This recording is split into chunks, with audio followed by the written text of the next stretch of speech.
Viewers, from the midnight tryst of 1947 to the confident strides of 2026, India's journey, Bharat's journey has been written in sacrifice. Our freedom has been tested by challenges and unarguably strengthened by unity. Viewers, democracy has marched forward, ambition has soared, and the flame of freedom continues to burn. It has been passed on from one generation to the next. And look how far we have come. From a nation once struggling with hunger, we stand today as one of the world's fastest growing major economies. Our scientists reach for the stars, our startups shape the digital world, and our voices carry weight on the global stage. The world now sees Bharat not as a land of the past or snake charmers, as they said, but as an emerging superpower, confident, capable, and truly ready to lead.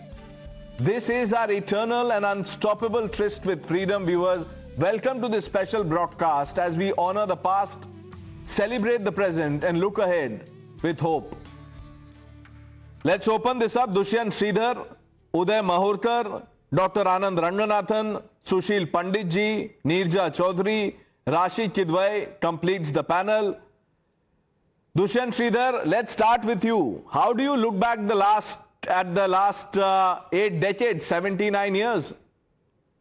Namaskaram Pranesh, and namaskaram to all my fellow panelists. Happy Independence Day to all of you and to all the Astikas, Bharatiyas who are watching Times Now, just not from Bharata, from different parts of the world. In Siddhanta, which is philosophy, Pranesh, interestingly, the Jivatman, the inner soul, is called as that which is dependent. It is not called independent. It is only Paramatma who's called independent. But when we deal with nations, when we deal with countries, it is very important to have our borders guarded, and then we are self-sufficient. So the word independence doesn't mean that we are not dependent on the prosperity of our citizens, fellow citizens, the prosperity of the nation. But what we stand for is we are done away with the 800 years of rule of the Mughal invasions and the British and so on. And for the last 80 years, what we have seen, the country, nation progress is indeed remarkable. And to be flying like Phoenix is something that every Bharatiya should be proud of. And this is the sacrifice of various Mahacharyas in the last 1,000 years, Pranesh. So we cannot, none of us can take singly credit for it, because there are many people who have sacrificed their lives, and this is a very proud moment. I just hope in the years that we come, all of us get to witness Bharata becoming one of the biggest of the 3 economies of the world. It is already a military power, and we should also see a lot of change in the mindset of Bharatiyas. Many of us who think good for the country, there may be a handful who may be sympathetic in the wrong sides. I think that should also change over a period of time, and we should look to thinking for the progress of all sections of our society. With that, Pranesh, just 2 lines I would like to sing of a beautiful Sanskrit composition that was done by Mayuram Shastri 70 years back for independence. It is in Sanskritam. Jayati Jayati Bharata Mata Buddha Gita Nikhila Mata Vanani Ratanata Jana Sukrita Jayati Jayati Jayati Sakala Jiva Samata Sadhu Sadhu Vidita Akhila Loka Pratita Paramananda Samudita Jayati Jayati Jayati. Happy Independence Day. Happy Independence Day to you, and that was wonderful. Dr. Ranganathan, what does, I want you to address the people who say in the last 8 decades, 80 years, what have we done? Azadi का क्या मतलब है? ये नहीं मिला, वो नहीं मिला. There are many things that we don't have. By this lot, I mean the naysayers who are not happy. Thank you, Pranesh, for having me on this August panel, and wish you and everyone and all billions of my fellow countrymen and others who are not in India right now a very happy Independence Day. It's a tough question to ask because there are so many answers and you're burdened by which is the perfect answer. And I dare say if you were to give me a couple of hours, I'll keep on refining what the ideal answer is. So I'll just say what comes out of me first up, which is that I'm proud of being an Indian, and I'm proud of Indians. Over the last 80 years, we've managed to make our glass half full despite the glass having so many holes. And I would say that is what makes me proud. Our glass had holes, our glass continues to have holes, and yet we have made it half full. No other country, no other countrymen would have this much drive, this much adversity and scale over it in this little time. I don't need to go into the data of what we've achieved. Despite all the obstacles, we took the wrong turns at the inflection points repeatedly. Instead of choosing capitalism, we chose socialism. Instead of choosing free speech, we curbed. So many others. This is not the time to reflect on the wrong decisions, what we took.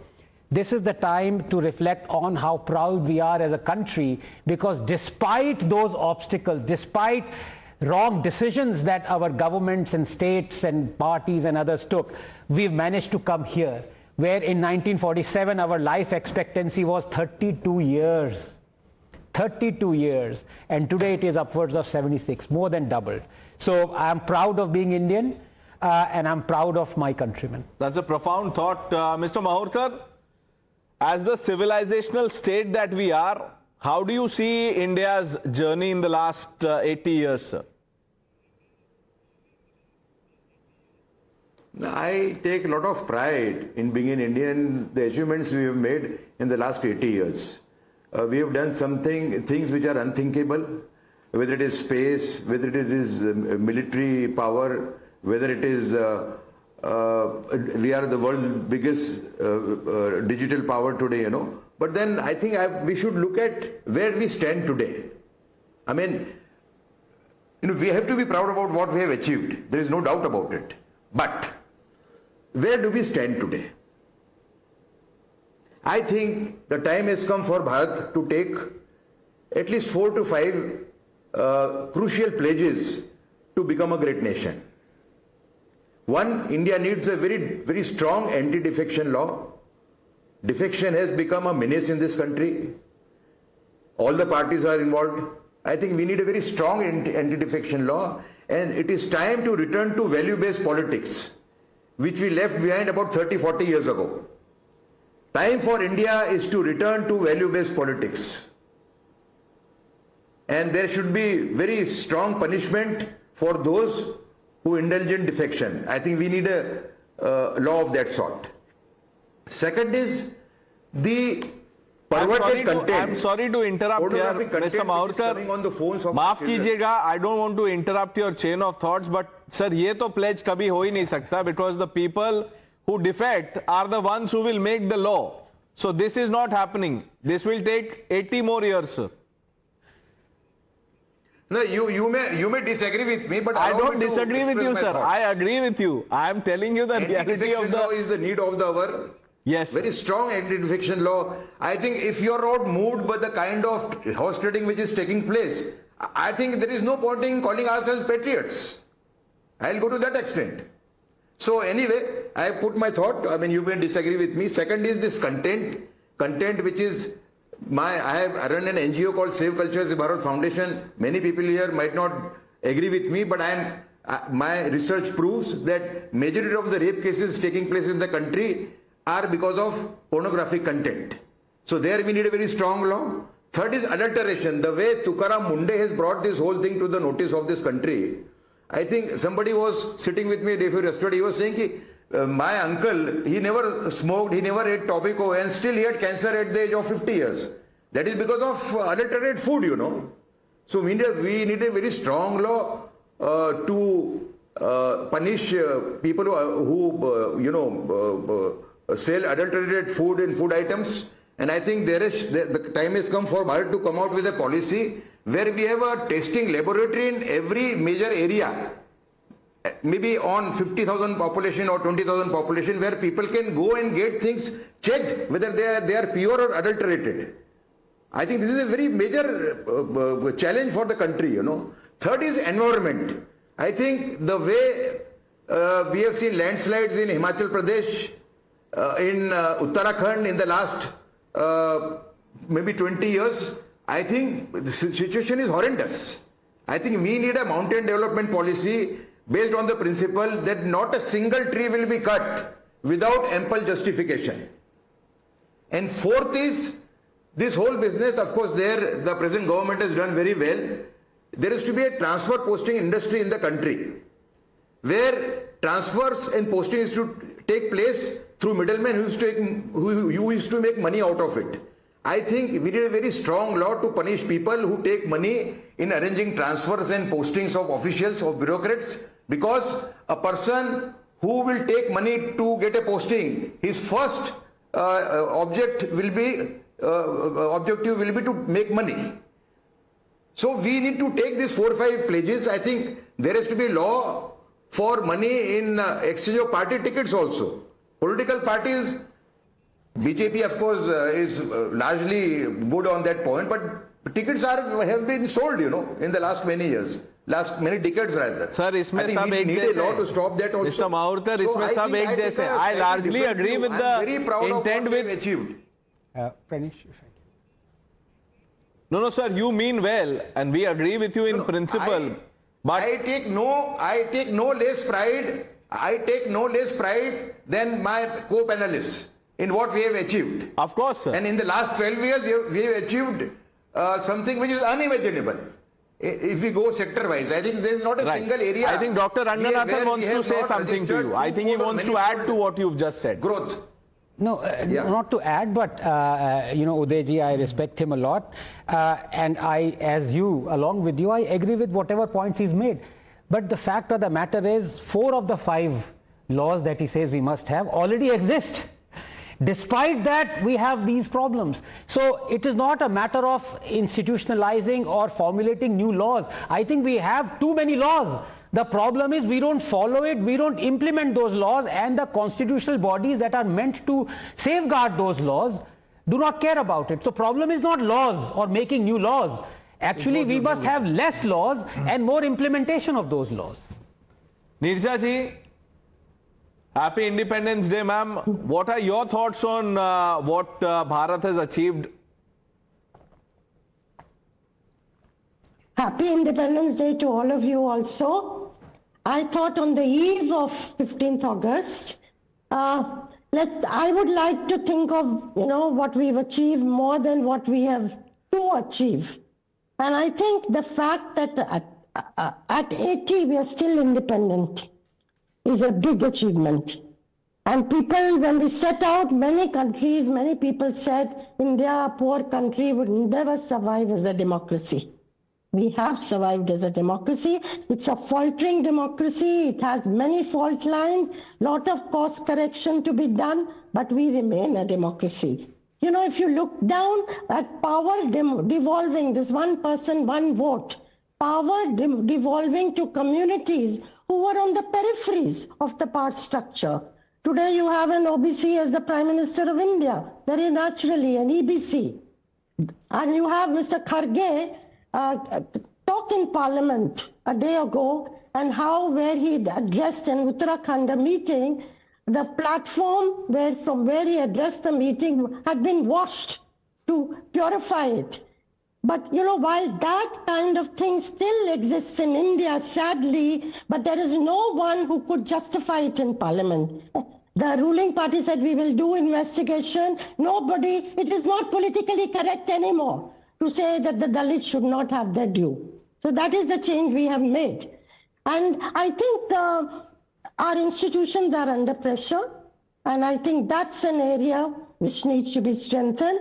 But I would say very quickly, our biggest strength is our diversity. There's no other country in the world as diverse as India. Our biggest strength today are the women of India and the young women of India. There is no other group as aspirational today as the young women. If you talk to them, what they want to do, the stars in their eyes, what they want to achieve. I have a young woman, 20-year-old from Jharkhand, tribal woman, who comes to Delhi, class 12 pass, loses her father, has 5 brothers and sisters, comes to Delhi on her own for the first time to make good, so that she can educate her younger brothers and sisters. That kind of confidence, not there earlier. So that is the strength. I keep saying this, many times, this century is going to belong to the women of India, and particularly to the young women of India. So that is a hopeful part of it. And of course, the resilience. When you feel everything is going wrong, nothing is working, and you have a movement at Jantar Mantar, you have a movement at Jharkhand, you have a movement in Patna, absolutely spontaneously erupting out there, and things start to change. Now, where it'll all go, we don't know, but that is the resilience of India. Okay. So I would like to look in Parliament, at ma'am, the House was not allowed to function. So, that is That's right. that is a commentary on the state of things. Rashid, absolutely. Yeah. But I would also say the worrying part, the sad part, I would say today, is the bitterness between the ruling side and the opposition, and the polarization, that they're not even able to have a dialogue often. And that is something that is not a good sign for the future. Okay. And I wish, we keep talking about it, I wish somewhere something will give way there. We'll build on that, ma'am. Let me bring in future. Rashid Kidwai ji, Sushil Pandit also joining a broadcast. Rashid Kidwai, of what you've heard so far, do you agree? So, Pranesh, happy Independence Day to all my countrymen, fellow panelists. For a change, we are all in agreement, and I must compliment you, Pranesh, for having this kind of engaging discussion, very thought-provoking, but we all are on the same page. I cannot disagree with any of the speakers who have spoken. Ours is a glorious and a fabulous story of progress, development, and there is a continuity with change. We have been able to adopt ourselves very well, and all kind of challenges, whether it is the economic challenges or political challenges or issue of national integration, and also it's a very good story. We can give 10 out of 10 to our countrymen, because remember, India, that is Bharat, we the people who are most important. And of course, there are a lot of shortcomings are there. थोड़ा है, थोड़े की ज़रूरत है, बहुत की ज़रूरत है. Actually, we need a lot of reforms. We did economic reforms, and we are doing very well. All political parties, whether they agree or not, they stick to this the very concept of economic reform that were initiated in 1991. And we have had very good results. We are not affected by majorly. We are not affected by the war that was going on, or some can say still going on, and all the other challenges that even the Western world faced, and they could not cope with the way manner we cope. But we also have a lot of work to do. There are a lot of need for reform, judicial reform, social reform, bureaucratic reform, electoral reforms. And I think Mr. Mahurkar talked about it, but we need electoral reforms in a very big way. And state funding is something that needs to be done. Pranesh, we did a study at the Observer Research Foundation with the Westminster University of UK about 2024 elections, the cost of 2024 elections. You will be surprised, it was a staggering figure. 1,42,000 crore rupees were spent.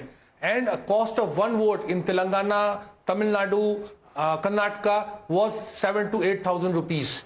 In Madhya Pradesh, Rajasthan, Chhattisgarh, in this so-called poorer cluster, the cost of one vote is 3,000, 4,000 votes. So this is something which is very telling. This is not a day to talk about these things, but we need to do a lot of reforms. And that's the thing. Politics and political this thing will continue. Of course, women need more and more participation and empowerment, and the youth. I think there is an utter disconnect between the political class and Gen Z. All these challenges are there, but this continuity will change. We'll adopt ourselves in that also. And we'll You're right, Mr. Kidwai, but on the point of women, I think the discourse now needs to go beyond slogans. हम बोल तो देते हैं, we say the right things, and then we don't walk the talk. And this is true for all parties. I don't want to get into, Congress, BJP, left or any other party, but I hope you get the drift. Yes, sir. No, and here I want to compliment you, because when you talk of the most pressing issue that would catapult us on the road to prosperity, and I'm so glad, Pranesh, that you are one of the few, if the only one right now, who has the guts and gumption to talk about the issue of reservations, of merit.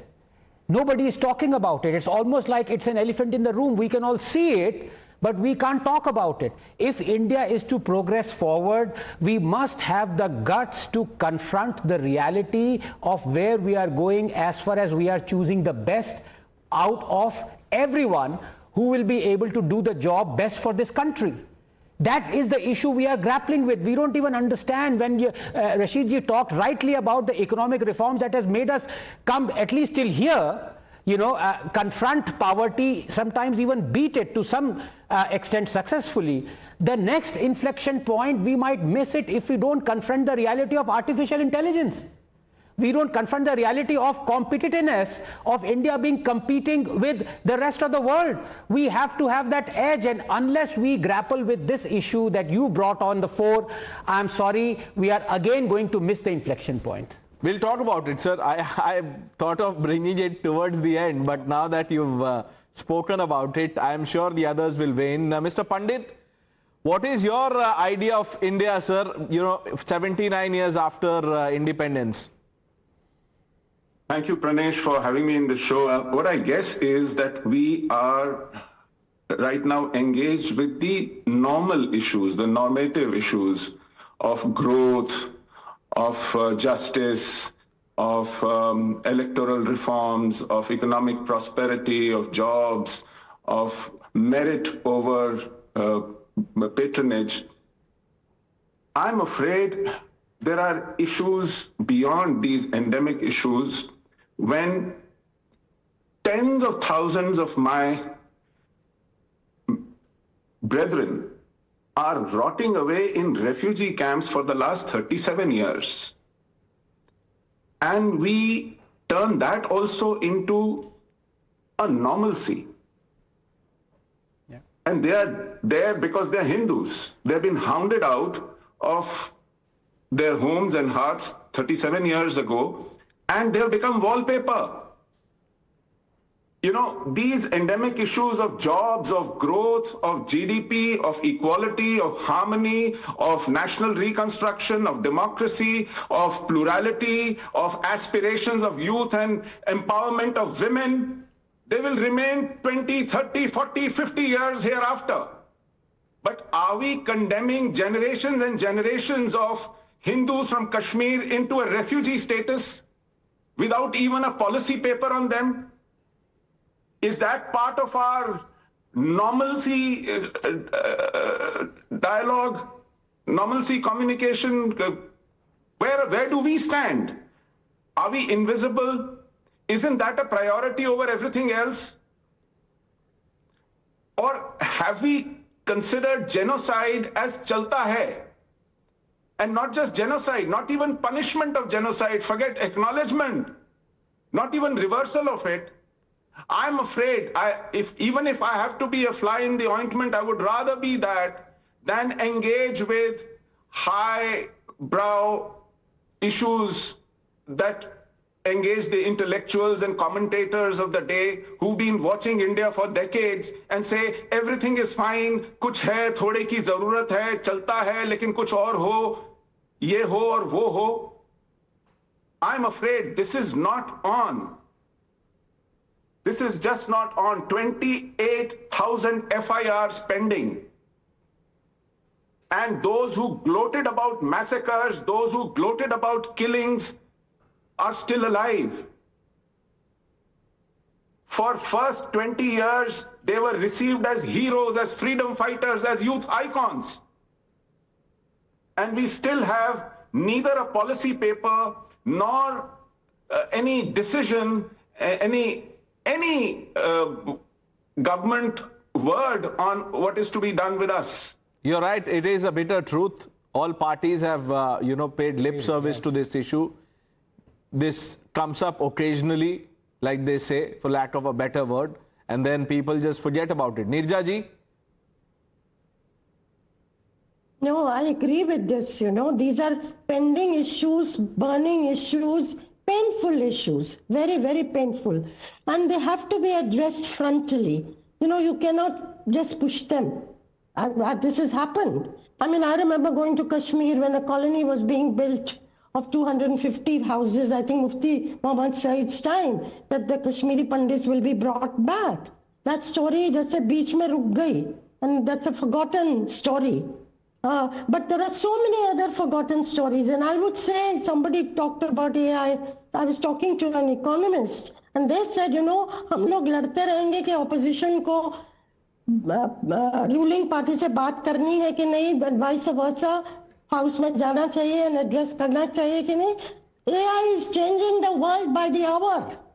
We are going to be left far behind unless we buck up and face the, face. No, Nirja ji, you're right, but you're coming back to the issue that Sushil Pandit was talking about. Dr. Ranganathan, these are issues on which it is easy to have bipartisan consensus. I mean, I'm sure all parties in principle want justice for, if not Hindus, human beings.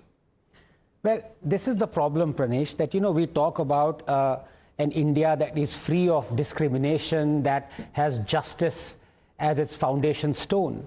But when it comes to Hindus, we are absolutely fine with both of those virtues of no discrimination and justice being denied to them. And Sushilji is absolutely right. We have normalized it. So now, it is absolutely normal to live in India, to think of a prosperous Kashmir without 700,000 Kashmiris not able to return to their own land. Tell me which country in the world has its majority population as refugees in exile in that own country? Do you have Germans in exile or as refugees in Germany? Do you have Brits in exile and as refugees in Britain? It is unheard of.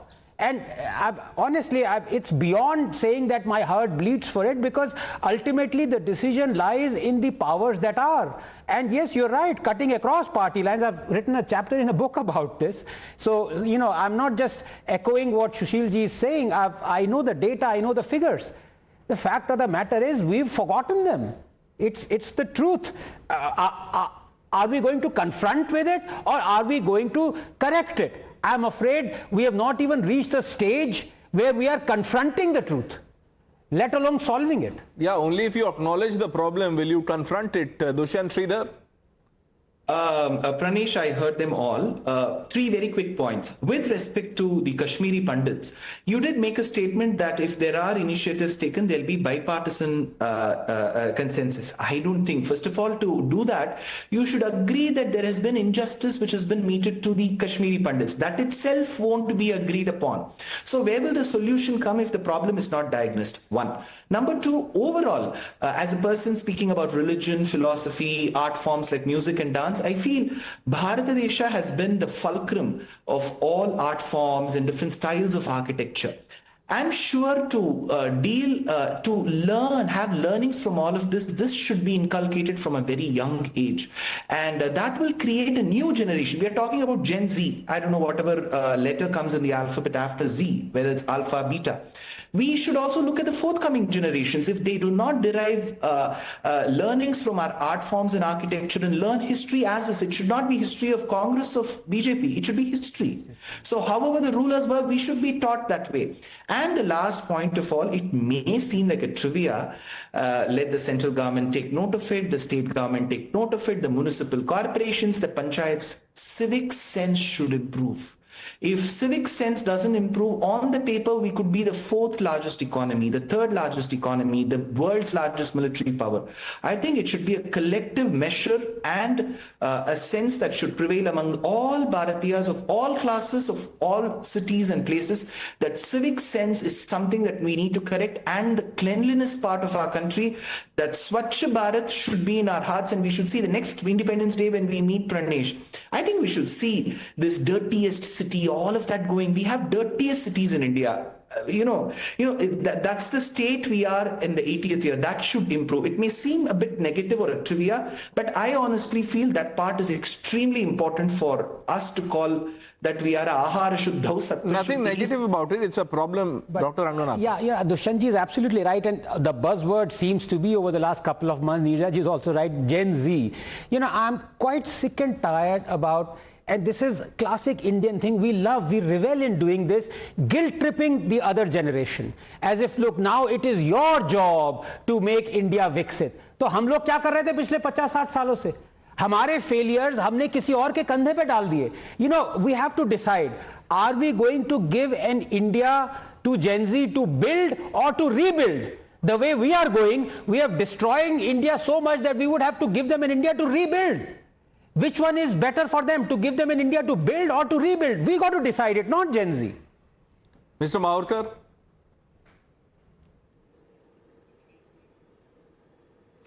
I want to add 2-3 quick points. One, Dr. Ranganathan spoke about reservation. I think this is the right time to start with exclusion of creamy layer for SC and ST.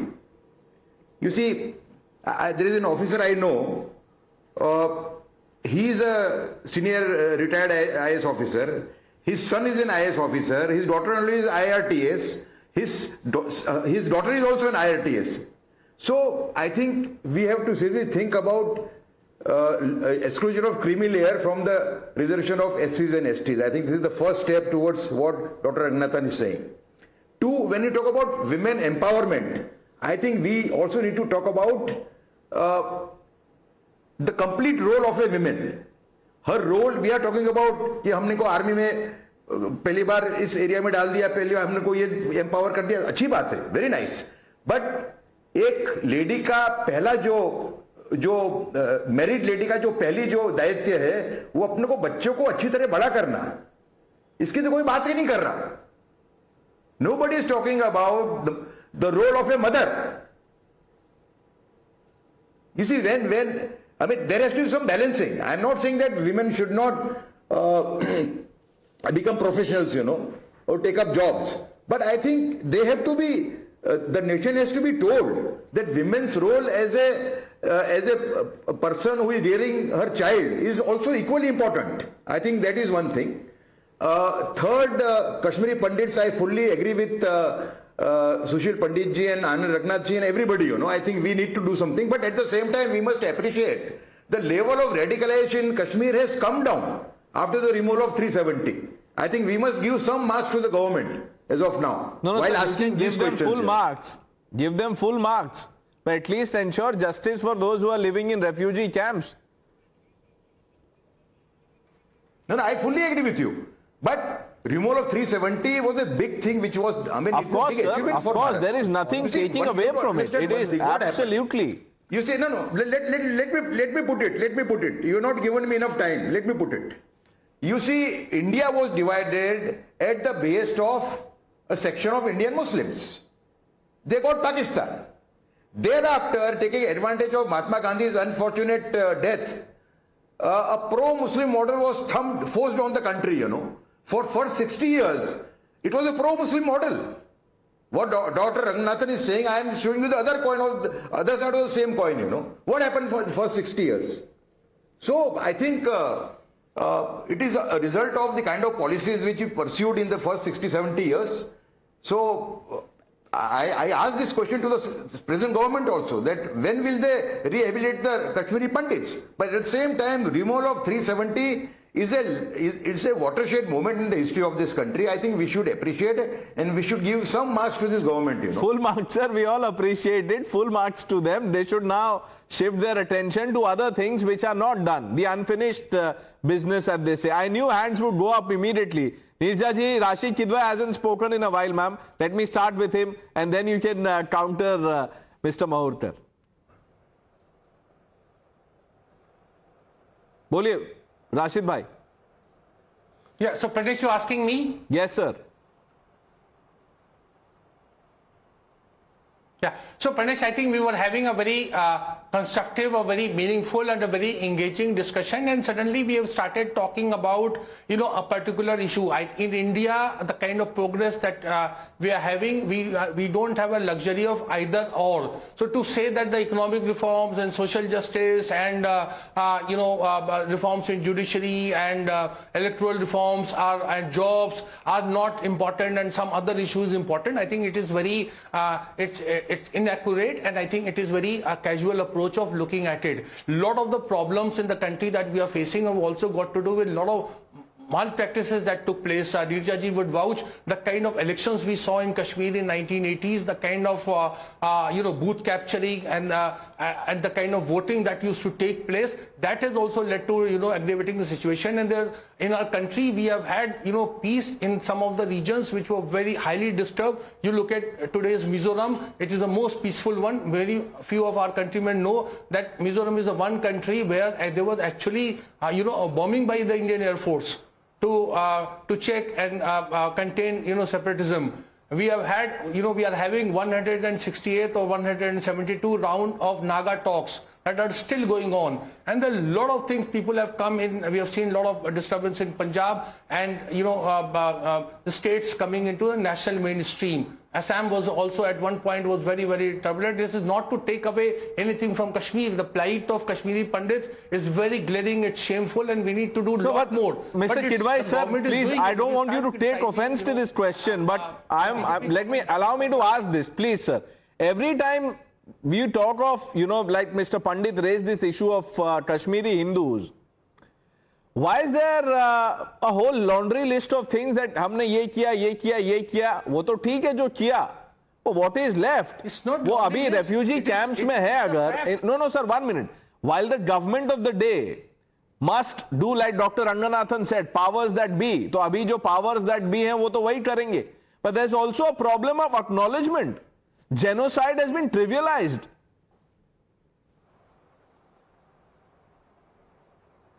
So I don't think any sane person would not acknowledge it. Otherwise, if we have a political, debate or tutu meme, who did what happened at which point of time things were happened, what was the, role of various people and political players, I think this is not going to. So this needs to be done, and this will be sorted out, and a lot is being done. We can also criticize the government that it is in last 12 years or since 2019 when Article 370 was abrogated, the pace is not there. But I don't want to I don't want to derail your debate. No, sir, listen, 1 minute. Let me first, give you a disclosure. I am not here to either praise the government or criticize the opposition. This is not about the government. This is about all of us, our country, our issues. What happened in Manipur? You see, you cannot pick up. You see, it's a big country. It has a lot of problems and a lot of challenges. So we just cannot say that one problem or one issue is, eclipsing, but Rashid Kidwai, what happened in Manipur is unfortunate, but what has that got to do with the plight of Kashmiri Hindus? ये हम equate क्यों कर देते हैं? No, I'm not doing it.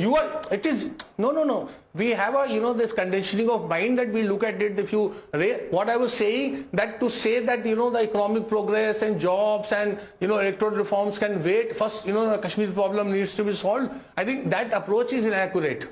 Okay. Neerja ji? No, I want to make a simple point. I have to leave then. This thing of women's empowerment, माँ का role हमको देखना पड़ेगा. अरे माँ का रोल तो देखते हैं, I am a mother. What about the father's role? What about the whole family's role? I'm not one of those who wants to, women's empowerment is not equal to man versus woman. The two have to walk in step. But this thing जो हमारे सिर पे थोपा जाता है ना, responsibility, that the home is the women's primary responsibility, बाकी चीजें बाद में, पहले आप इसको देखो. I think that is an attitude that is now redundant in the India of 2026. And I think you can delay the march of women, but you will not be able to stop them marching forward. And they are the ones who are going to change India. They are going to bring new energy to India. Don't stop those processes with the old Gisa Pita formulas. But young women certainly will not accept. And we've all mothered children. and I think done a reasonably good job. So ये सब हमें नसीहतें please मत दो, देना बंद कर दो. 80वें साल की तरफ हम जा रहे हैं, एक रिक्वेस्ट है, ये प्लीज बंद कर दीजिए इस तरह की. Dr. Ranganath. No, Neerja ji is absolutely right, but then there is a large section of our community where the women are literally through scriptures looked down upon. Let's talk about that as well. Women emancipation cannot just happen in a particular community, it has to happen across India.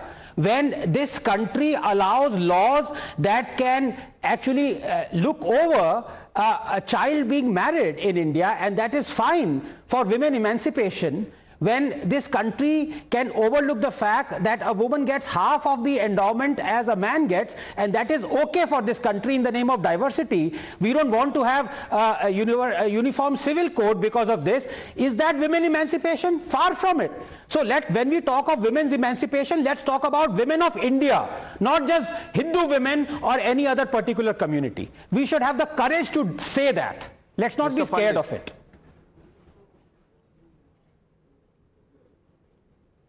Pranesh, may I? Yes, sir, please. Thank you. I'll just give you one example, endorsing what Dr. Ranganathan just said. We all know how emancipated and empowered the women of Kerala are.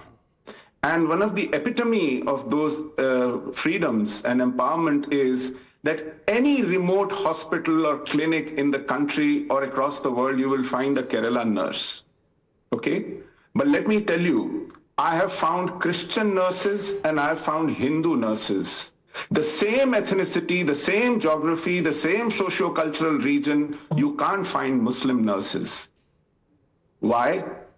They both speak Malayalam, they both grow up in the same environment, but they do not come from the same socio-cultural background. So the women emancipation stops at the door of a Muslim household in the same region where Hindu women and Christian women and any other denomination are happily empowered and working to the benefit of society. When will we acknowledge this elephant in the room? There is a problem. The working population among certain communities of women is almost negligent. Even in UK, 50% of that community's population is just non-working, whereas more than 70-80% of women population in other communities are working women. It's not for lack of education also. These are the socio-cultural regimentation. So when you have such prescriptions for women in general, you can't paper over the problems, socio-cultural, religious problems that women face and that come in the way of their emancipation. Let's now focus our attention to what Dr. Ranganathan was talking about, the issue of reservation. No one is of the opinion, people, at least people in the right-thinking individuals are not, or they are not of the opinion that do away with reservation. But why kill merit? That is the question. Dushyant Sridhar, why is this an uncomfortable topic to discuss? Namaskaram. As this is my personal experience as an alumnus of BITS Pilani. So I come from an institution where only merit was considered. So I'm extremely proud of my institution, and I firmly believe, this is my personal opinion, that a lot of help and funding can be given, but when it comes to education, jobs, it is absolutely merit that should rule. Nothing else. This is my firm opinion. I don't have a second point at all. Mr. Mahurkar? No, I put my point forward. I think the right way to begin is with the exclusion of creamy layer from reservation for SC and STs. I think that is the right way to begin. But that is not being accepted. You see, just imagine there are 4 or 5 IS officers in one family, and yet they want that same benefit, you know. And at what cost? The cost is that a large number of marginalized Dalits and tribals don't get that reservation because it is being swallowed by people who already got strong, you know. But I that think is that not is the happening. right way to begin. I don't think any political party or even the government of the day will agree to the exclusion of creamy layer. It is before us. The government has actually, government had a very good opportunity when CGI Supreme Court, yeah. Gawai, I think we must salute Yes, Justice Gawai. He was, I think, one of the few Dalits who said that if my son is has taken the benefit of reservation, his son won't dictate. So I think that the government should have seized that opportunity. Even the present government is not doing it. I agree with you totally. Dr. Ranganathan?